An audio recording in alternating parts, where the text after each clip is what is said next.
지난 시간에 요한복음 5장 1절에서 9절 말씀으로 예수님께서 베데스다 목가에서 병자를 고치신 사건을 말씀드렸습니다. 병자의 모습은 바로 이스라엘 백성의 병든 신앙의 모습이었고 또 우리 자신들의 그림자라고 말씀을 드렸습니다.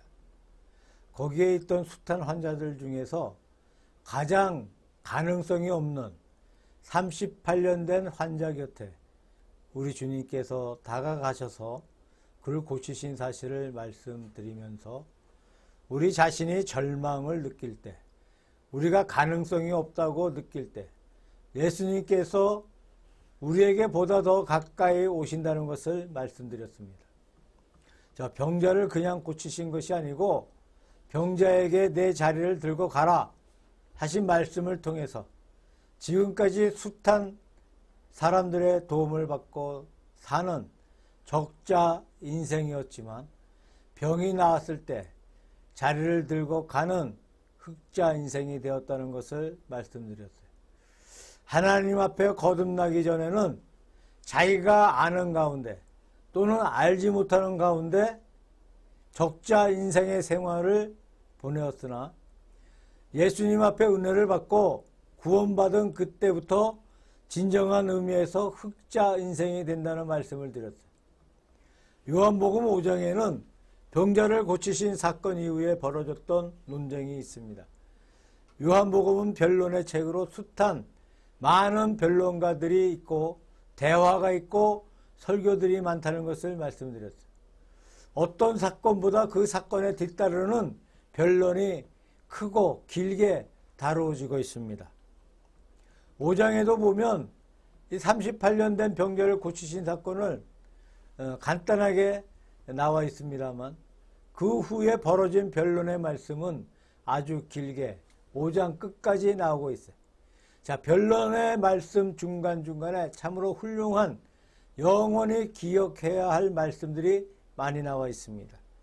요한복음의 목적은 20장 30절 31절에 기록된 말씀처럼 여기에 기록한 모든 것은 예수님께서 하나님의 아들 그리스도인 것을 너희로 하여금 믿게 하려 하며 또 믿어서 그 이름을 힘입어 생명을 얻게 하려 하심이라고 하는 이것입니다. 자, 우리에게 믿음을 주시고 믿음을 통해서 영생을 주시는 이것이 요한복음의 목적이에요. 자, 믿음의 내용이 무엇입니까? 예수님이 하나님의 아들이신 것과 그리스도, 그 구주이신 것을 밝혀주고 있습니다. 이 목적이 예수 그리스도의 독특한 생을 통해서 선포되고 있습니다. 예수님께서 말씀하신 여러 가지 말씀과 독특한 생애는 그가 하나님의 아들 그리스도인 것을 입증해주고 있는 것이죠. 또 이 큰 목적을 예수 그리스도가 행하신 7가지의 이적을 통해서 선포해주고 있습니다. 이적 전체가 예수님의 신성과 구주성을 입증하는 데 집중되어 있습니다. 이러한 큰 목적이 예수님의 가르침을 통해서 예수님께서 하신 말씀을 통해서 입증되고 있습니다. 그 가운데 예수님께서 나는 세상의 빛이다. 나는 양이다. 나는 양의 문이다. 라는 식의 나는 무엇이다. 라는 표현이 7번 나오는데 그것을 자세히 상고해 보면 전부 예수님이 하나님의 아들이신 신성과 그리스도이신 구주성을 밝히고 있는 것이죠. 이런 변론은 자연스러운 변론이 아니고 어떤 방향을 향하여 흘러가고 있어요. 그 방향은 바로 예수님께서 하나님의 아들 그리스도라는 사실을 입증하는 것이었습니다. 나면서 38년 된 환자를 우리가 생각해 보면 이 기간은 이 38년이라는 기간은 이스라엘 민족이 광야에서 방황한 기간과 같습니다. 신명기 2장 14절 참고하시기 바랍니다. 자, 불신앙으로 혈기가 마른 이스라엘 민족의 상징이기도 합니다. 이 38년 된 환자를 고치신 사건 후에 위대한 말씀이 많이 있습니다만 그중 3가지 말씀을 같이 묵상하면서 은혜를 나누려고 합니다. 첫째는 17절에 있는 말씀, 내 아버지께서 이제까지 일하시니 나도 일한다 라는 말씀입니다. 두 번째는 27절의 말씀, 인자됨을 인하여 심판하는 권세를 주셨으니 라는 말씀이 있고, 세 번째는 39절의 말씀에 너희가 성경에서 영생을 얻을 줄 생각하고 성경을 상고하거니와 이것이 곧 내게 대하여 증거하는 것이로다 라는 말씀입니다. 한마디 한마디가 너무나 놀라운 큰 증언의 말씀이죠. 3가지 말씀을 연결시키면서 요한복음의 큰 목적과 결부시켜보는 시간이 되시기를 바랍니다. 첫째로 생각해 볼 것은 하나님과 함께 일하시는 예수님. 내 아버지께서 일하시니 나도 일한다 라고 하신 말씀이에요.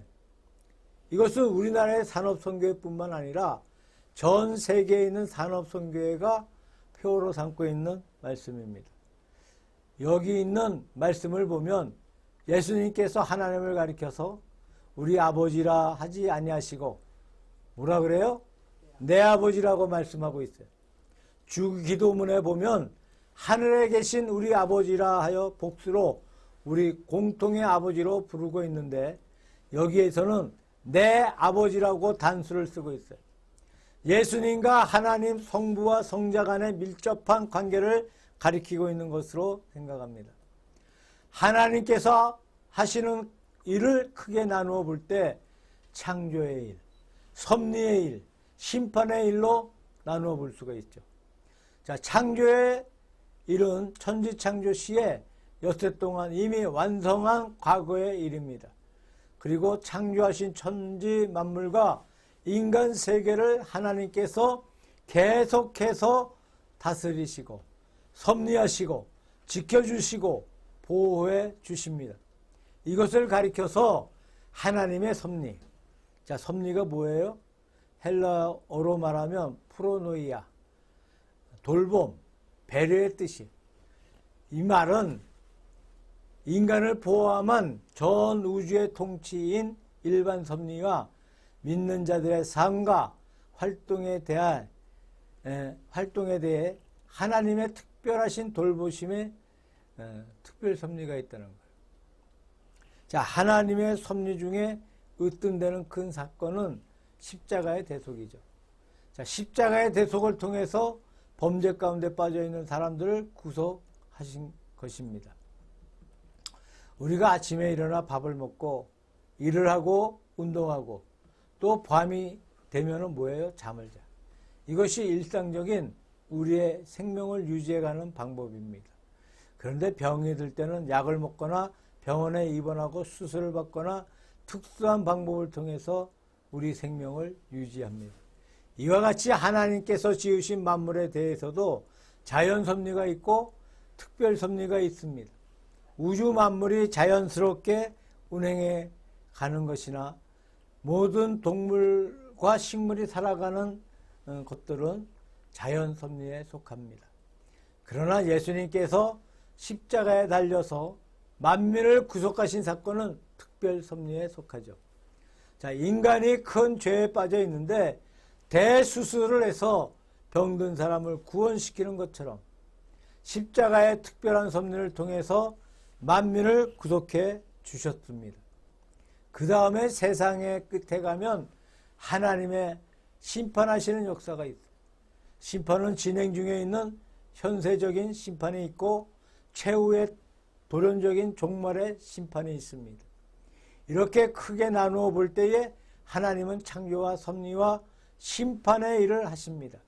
내 아버지가 지금까지 일하신다. 하나님은 과거에 창조하셨고 지금은 섭리하고 계십니다. 나도 일하노라.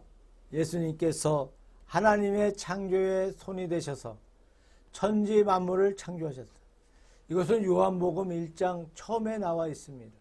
말씀이 하나님과 더불어 함께 계셔서 말씀으로 만물이 지은 바 되었어. 로고스 대신 예수님께서 하나님과 더불어 만물을 창조하신 말씀이셨고 나도 일한다라는 말씀은 현재 예수님께서 하나님의 큰 섭리의 대리자가 되시고 우리 가운데 같이 계셔서 역사하심을 말하고 있는 것입니다. 우주 만물은 너무나 기묘하게 움직이고 있습니다. 하늘에 큰 별들이 돌고 있다는 사실은 너무나 기묘하고 신비한 것입니다. 지상에 있는 모든 동물과 곤충과 모든 버러지들이 살고 있는 생태계도 너무나 신비해요. 인간들이 살아가는 인간 생태 역시 너무나 놀라운 것입니다. 이렇게 우주에 살아가는 도리를 바라볼 때 아무도 우주가 죽은 것이라고 말할 수 없다고 생각합니다. 자, 살아있는 생명들이 우주 속에 가득 차 있는 것을 느낍니다. 살아있다는 것이 무엇입니까? 누군가 우주를 돌리고 있고 누군가 사람을 살게 하고 있고 누군가 동물을 주관하고 있어. 하나님의 큰 역사를 그 속에서 느낀다는 것이죠. 보이지 않는 하나님의 큰 손이 우주 만물 가운데 가득 차 있습니다. 내 아버지가 지금까지 일하신다. 예수님께서 하나님의 큰 손길을 바라보시면서 그 하나님의 큰 역사에 호응하고 당신 자신도 일하고 계신다는 말씀입니다. 또 우리 성도의 생명 속에도 예수님께서 같이 계셔서 우리의 생활을 이끌어 주신다는 거예요. 마태복음 28장 끝에 보니까 세상 끝날까지 내가 너희와 항상 같이 있겠다라고 약속하신 것처럼 우리와 더불어 같이 계십니다. 골로새서 1장 29절을 보니까 내 속에서 능력으로 역사하시는 자의 역사를 따라 나도 힘을 다해 수고한다라고 말씀하고 있습니다. 자기 속에서 말씀하시는 예수 그리스도의 권능의 손길을 느끼면서 거기에 맞추어서 같이 일한다고 고백합니다. 내 속에서 역사하시는 주님을 느끼고 있습니다. 주님은 우리와 더불어 같이 계시고 우리와 더불어 같이 역사하십니다. 이 거룩한 사실을 느끼면서 나도 일한다고 하신 예수 그리스도의 말씀처럼 우리도 역시 주님과 더불어 함께 일해야 된다고 믿습니다. 두 번째로 심판의 권세가 맡겨진 인자 예수님을 생각해 보려고 합니다. 인자됨을 인하여 심판하는 권세를 주셨다고 기록되어 있어요. 인자는 예수 그리스도께서 자신을 가리키는 칭호로 즐겨 사용하시는 애칭이었어요. 인자가 신자의 입에서 나온 경우도 있습니다. 스데반이 순교할 때 인자가 하나님 우편에 서 계시다라고 말씀했습니다만 그것은 특별한 경우고 성경에 나와 있는 인자는 늘 누구를 가리킵니까? 예수 그리스도께서 말씀하신 것처럼 자칭에 속했습니다. 반면에 제자들은 예수님을 하나님의 아들이라고 고백을 했고 그렇게 표현을 했어요. 제자들은 예수님을 하나님의 아들이라고 했고 예수님 자신은 당신을 인자, 즉 사람의 아들이라고 말씀하셨습니다. 자, 이 인자라는 칭호의 배경에는 구약에서 볼 수가 있는데 첫째로 에스겔서에서 에스겔이 자기를 가리켜 인자란 말을 쓰고 있는데 에스겔서에 90번 정도 인자라는 칭호가 반복해 나옵니다. 그 다음에 다니엘서 7장 13절에 보면 밤에 다니엘이 보았던 이상 가운데 인자 같은 이가 하늘 구름을 타고 와서 영원히 계신 자에게 나오니 그에게 권세를 주셨더라는 말씀이 나와요. 자, 하늘 구름을 타고 인자 같은 이가 땅 위에 강림해 오신다. 즉 예수 그리스도의 초림을 넘어서 재림의 세계를 다니엘이 바라보는 것을 볼 수가 있죠. 이런 구약적 배경에서 예수님께서 당신 자신을 인자라고 말씀하고 있습니다.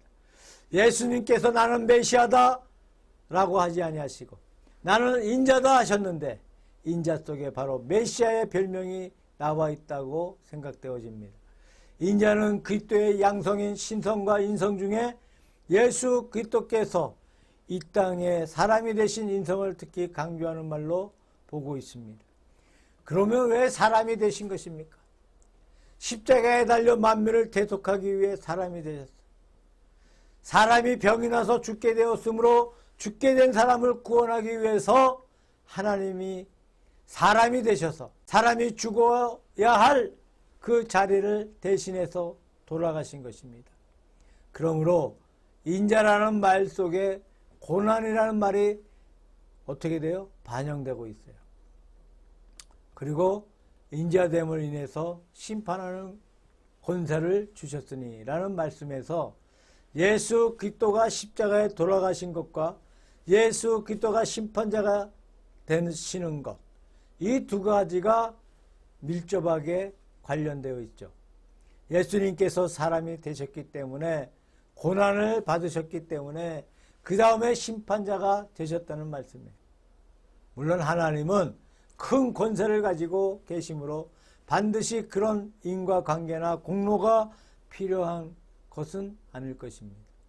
그러나 그렇게 하신 것이 바로 하나님의 뜻이라고 생각돼요. 하나님께서 예수님을 이 땅에 보내서 구원의 역사를 이루시고 예수님에게 심판하는 권세를 맡겨주셨습니다. 구약에 보니까 이스라엘 백성들이 원망함으로 불뱀에게 물렸을 때 모세가 구리뱀을 만들어서 장대에 매달아 이것을 바라보면 살 것이라고 말씀했어요. 어떤 사람은 구리뱀을 쳐다보고 살게 되었어. 어떤 사람은 구리뱀을 보는 것을 거부해 독에 퍼져 죽고 말았어. 하나님께서는 죽기 전에 그들에게 사는 길을 알려주셨습니다. 자, 사는 길도 없이 그냥 죽게 하신 것이 아니라 사는 길을 열어놓으셨어요. 그들이 사는 길을 택하지 아니했으므로 죽고 말았습니다. 예수님의 십자가는 만민에게 심판을 면할 수 있는, 살 수 있는 길이었습니다. 십자가에 달리신 예수 그리스도를 믿으면 무조건 구원받는 큰 삶의 길을 허락해 주셨습니다. 간단하고 아주 쉬운 길인데 그것을 거부하고 믿지 않는 사람들은 죄값으로 멸망을 받습니다. 즉 심판의 대상이 된다는 것입니다. 요한계시록 5장에 보니까 예수님을 어린 양으로 묘사하고 있어요. 심판자를 어린 양으로 말씀하고 있습니다. 심판을 가리켜서 어린 양의 진노라고 말씀하고 있어요. 어린 양은 물론 십자가에 달리신 속죄 양을 표시하는 것으로 생각합니다. 인자됨을 인하여 어린 양이 되심으로 말미암아 만민의 심판자가 되셨다고 볼 수가 있습니다. 자, 요한복음에는 하나님의 상권이 그대로 예수 그리스도에게 상권이 되고 있다는 사실을 말씀해 주고 있습니다. 요한복음 1장 3절에 그가 창조의 주님이신 것을 말하고 있어요. 그런 말미암지 않고는 지은 것이 하나도 없느니라고 말씀하고 있습니다. 오늘 본문에 보니까 그가 섭리의 주님인 것을 말하고 있어요. 지금도 내가 일한다고 하시면서 계속해서 섭리하시는 것을 말씀하고 있습니다. 또 17절의 말씀에는 심판의 권세를 그에게 주셨다고 하면서 최후의 심판하실 주님이라고 말씀하고 있습니다.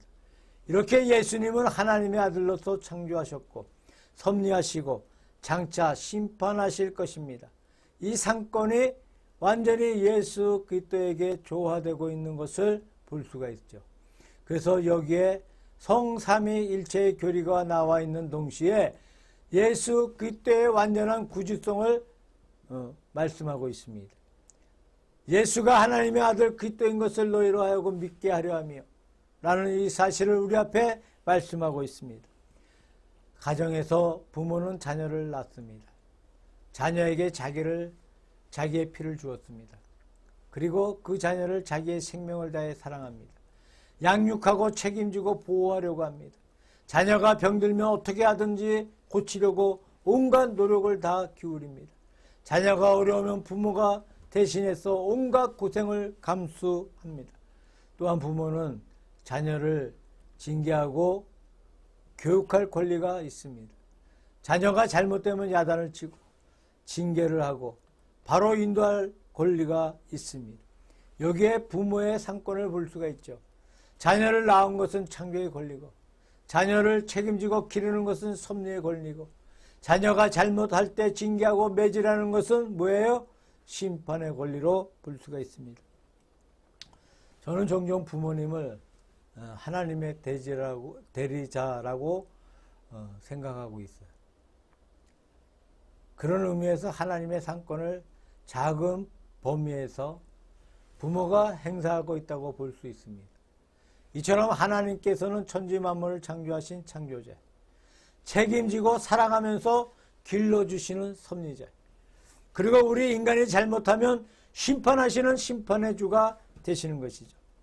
이 상권이 예수 그리스도에게 다 주어져 있다는 것을 여기에 볼 수가 있습니다. 마지막 세 번째로 성경의 중심이 되시는 예수 그리스도. 자, 39절에 보니까 성경과 예수 그리스도의 관계를 말하고 있습니다. 너희가 성경에서 영생을 얻은 줄 생각하고 성경을 상고하거니와 이 성경이 곧 내게 대하여 증거하는 것이로다. 물론 예수님께서 여기에서 말씀하고 있는 것은 구약 성경입니다. 아직 신약 성경이 형성되기 이전입니다. 그러나 우리가 현재 위치에서 생각해 볼 때 성경은 구약과 신약을 합한 거예요. 성경이 무엇입니까? 이 성경이 내게 대하여 증거하는 것이로다. 요한복음 전체를 보면 예수 그리스도에 대한 증거가 여러 가지로 나와 있어요. 첫째는 성부 하나님께서 예수 그리스도를 위해 증거하십니다. 37절에 보면 또한 나를 보내신 아버지께서 친히 나를 위하여 증거하셨느니라 고 했어요. 성부의 증언이 있습니다. 그 다음에 세례 요한의 증언이 있어요.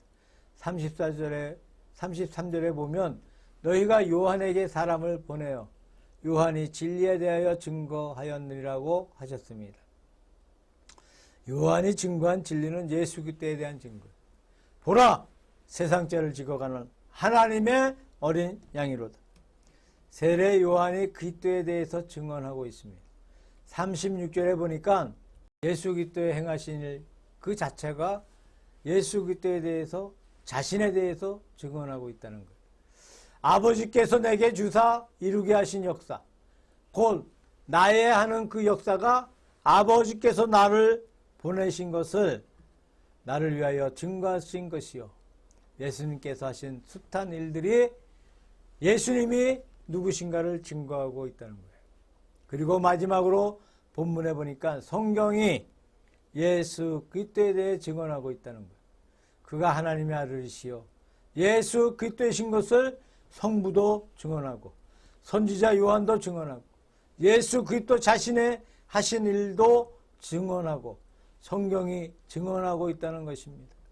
성경은 구약과 신약 전체가 무의미한 역사의 책이 아니고 또한 그때그때 이루어졌던 사건들을 나열시키고 있는 역사의 정시장 같은 것도 아닙니다. 어떤 초점을 가지고 증거해주고 있는 책이죠. 그 초점이 무엇입니까? 바로 예수 그리스도인 것이죠. 구약 전체는 장차 오실 예수 그리스도에 대해 준비하고 예언하고 있습니다. 신약 전체는 이미 오신 예수 그리스도에 대해서 증거하고 증언하고 성취하고 완성시킨 것이죠.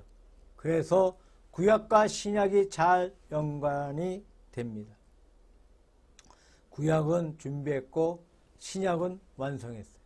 구약은 예언했고 신약은 그 예언이 성취되고 있는 사실을 볼 수가 있습니다. 구약과 신약을 다 합해서 예수 그리스도가 성경의 초점이고 중심이 됩니다. 그러므로 성경에서 예수 그리스도를 빼놓으면 성경은 무의미한 것이 되겠죠. 아무 뜻이 없는 고단 같은 책에 지나지 않는다고 할 수가 있습니다. 무엇 때문에 성경이 탁월한 책입니까? 성경 자체를 볼 때 얼마나 놀라운 책인가 알 수 있지 않습니까? 한국에서 가장 오래된 책은 삼국유사입니다. 그것은 지금부터 한 1000년 전에 신라시대에 있었던 사실을 기록한 책이에요. 유럽에 가면 헬라 같은 나라에서는 호모의 일리아드와 오디세이가 가장 오래된 문헌으로 알려져 있습니다. 그것은 주전 1000년경의 작품이에요.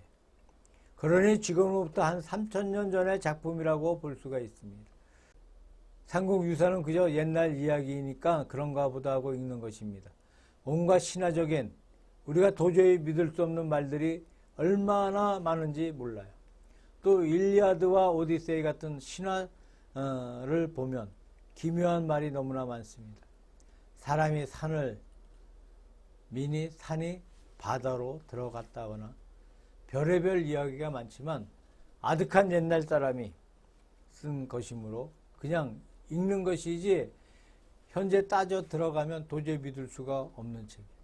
그러나 성경은 어떻습니까? 성경은 호모의 신화, 삼국유사에 비할 바가 아니에요.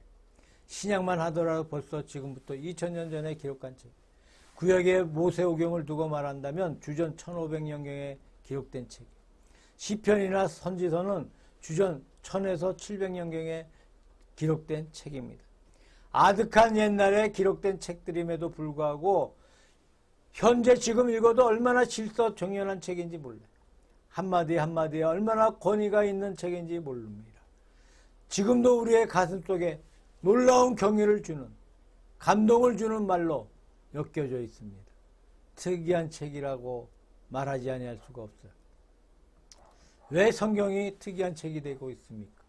장차 오실 예수 그리스도에 대해서 명백하게 예언해 주고 있기 때문에 성경이 특이한 책이죠. 이 속에는 확고한 초점이 있고 확고한 중심이 있고 확고한 목적이 있습니다. 그 목적이 바로 예수 그리스도입니다. 이 성경이 내게 대하여 증거하는 것이로다. 그러나 너희가 영생을 얻기 위하여 내게 오기를 원하지 아니하는도다. 신약의 바울 사도는 이전부터 성경을 많이 한 분이에요. 어릴 때부터 성경을 공부했고 가브리엘 문화에서 성경 대학까지 공부한 분이지만 예수 그리스도를 몰랐어요. 그래서 그리스도를 박해했습니다.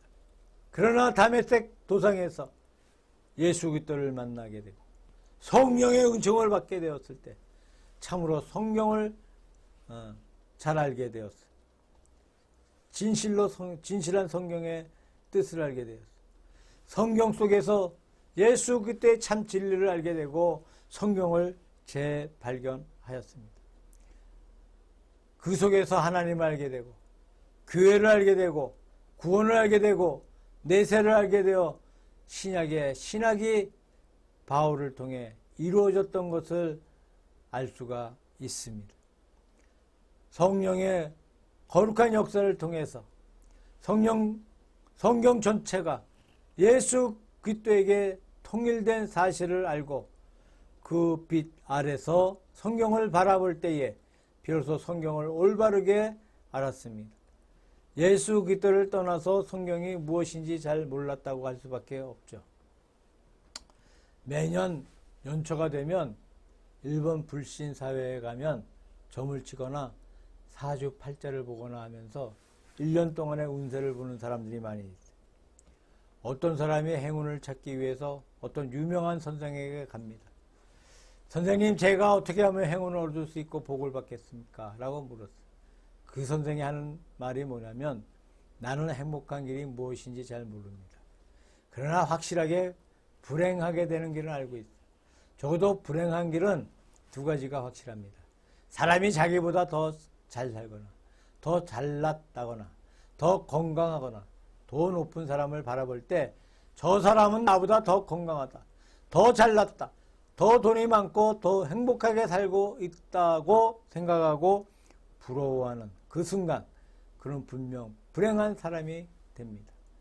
그는 나보다 더 행복하다, 그 말은 나는 그보다 덜 행복하다, 즉 불행하다는 말이 아니겠습니까? 확실히 그 시간 그는 불행한 사람이 되고 맙니다. 또 새해를 맞이할 때 나이가 한 살 한 살 더 먹으면서 중년이 넘어가 버리면 좋은 것이 다 없어지지 않습니까? 그래서 젊은 사람을 바라볼 때 나도 저런 때가 있었던가, 저렇게 예쁘고 저렇게 힘이 있는 때가 있었던가 하는 그런 생각을 가져보는 순간 뭐예요? 나는 불행하다고 느끼게 됩니다. 나는 지금 그렇게 젊지 않다, 예쁘지 않다는 말이므로 확실히 불행하다는 사실이에요. 자, 이 말의 뜻이 무엇입니까? 우리가 남과 비교해서 그 사람은 행복하다, 나는 불행하다고 생각하는 것은 잘못됐다는 겁니다. 사실은 그것이 아니에요. 그분의 속에 들어가 보십시오. 나 못지않는 불행이 그 속에 있어. 그 속에 무슨 문제가 있습니다. 단순히 남들이 바라볼 때 돈이 더 많거나 인물이 더 잘났다거나 몸이 더 건강하다거나 하는 그것이 전부가 아니에요. 무엇인가 그 외에 크나큰 문제를 가지고 있어. 그러므로 내 자신의 행복을 보지 못하고 남의 행복을 보고 있는 것이죠. 그리고 보다 젊은 사람을 볼 때 그는 나보다 더 젊다, 더 예쁘다, 더 좋다 하는 그것이 나로 하여금 불행하게 만드는 것이 아니죠. 그때는 그때의 아름다움이 있고 또 지금은 지금 나름의 아름다움이 있다는 것이죠. 젊을 때만 행복한 것이 아니고 지금 내게도 행복할 때가 있다는 것을 모르고 있는 것이라는 교훈의 말씀으로 생각되어집니다. 자, 젊을 때 젊음의 미가 있어요. 우리가 보통 젊음의 미라고 하면 이팔 청춘을 생각합니다. 자, 젊음의 미만 있는 것이 아니야. 나이가 들면 중년의 미가 있어요. 중년의 믿음직하고 든든한 미가 있지 않습니까? 자, 중년의 미는 청년의 미와 비교할 수가 없어요. 나이가 늙어지면 노년의 미가 있습니다. 인도에 가면 인도 거리에 하얀 수염을 날리고 있는 타골형의 사람들이 많이 볼 수 있습니다. 흔히 나이 많은 분들의 이 백발이 성성하신 자태를 볼 때에 참 좋다라고 느낄 때가 많아요. 노년의 미입니다.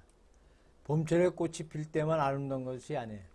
여름에 무성한 녹엽의 미가 있어요. 가을에는 빨갛게 익은 결실의 미가 있어요. 자기 자신의 미와 행복을 잊어버리고 공연히 과거로 돌아가서 그때가 행복했다. 현재 나는 불행하다고 생각하는 것은 잘못된 생각입니다. 행복은 어디든지 있고 아무 때든지 있다고 생각합니다. 하나님께서 지금까지 일하고 계십니다. 우리가 과거의 하나님만 알고 있는 것이 아니고 과거의 역사적인 사실만 알고 있는 것이 아니고 지금 우리 속에서 역사하고 있는 하나님을 여기에서 소개해 주고 있습니다. 예수님께서 이 땅에 오셔서 모든 고난을 받으심으로 말미암아 심판의 권세를 가지고 계십니다. 그리고 성경이 예수님을 증거해 주고 있습니다. 현재 내가 있는 입장에서 예수님을 발견하고 하나님의 은총을 발견하고 남은 올 한 해도 말할 수 없는 큰 복을 받는 해가 되어야 한다고 생각합니다. 지금도 우리 속에서 살아계셔서 역사하시는 예수 그리스도를 발견해 보시기를 바랍니다. 우리가 예수 그리스도를 마음속에 모시고 있을 때에 어떤 장소에도 행복이 있습니다. 만족과 기쁨이 있습니다. 우리의 행복은 결코 누구와도 비교할 수가 없다고 생각되어집니다. 갑은 갑대로 행복이 있고 을은 을대로 행복이 있는 법인데 어떻게 갑과 을은 비교해 갑이 더 좋고 을이 더 못하다 할 수 있겠습니까? 우리가 남을 무시할 것은 아니지만 우리 자신도 무시할 것이 아니에요. 우리 자신 속에 행복과 만족이 있어요. 또한 모든 연령에도 행복이 있습니다. 세상에 살아가는 마지막 순간까지 하나님께서 우리에게 은총을 주시는 거룩한 행복이 있다고 믿습니다. 어떤 때에 살아계신 주님께서 우리 마음속에 역사하실 때 거기에 바로 큰 행복이 있습니다. 어떤 특수한 사건이 있어서 복이 있는 것이 아닙니다. 내가 처해 있는 모든 형편에서 복을 받으시기를 바랍니다.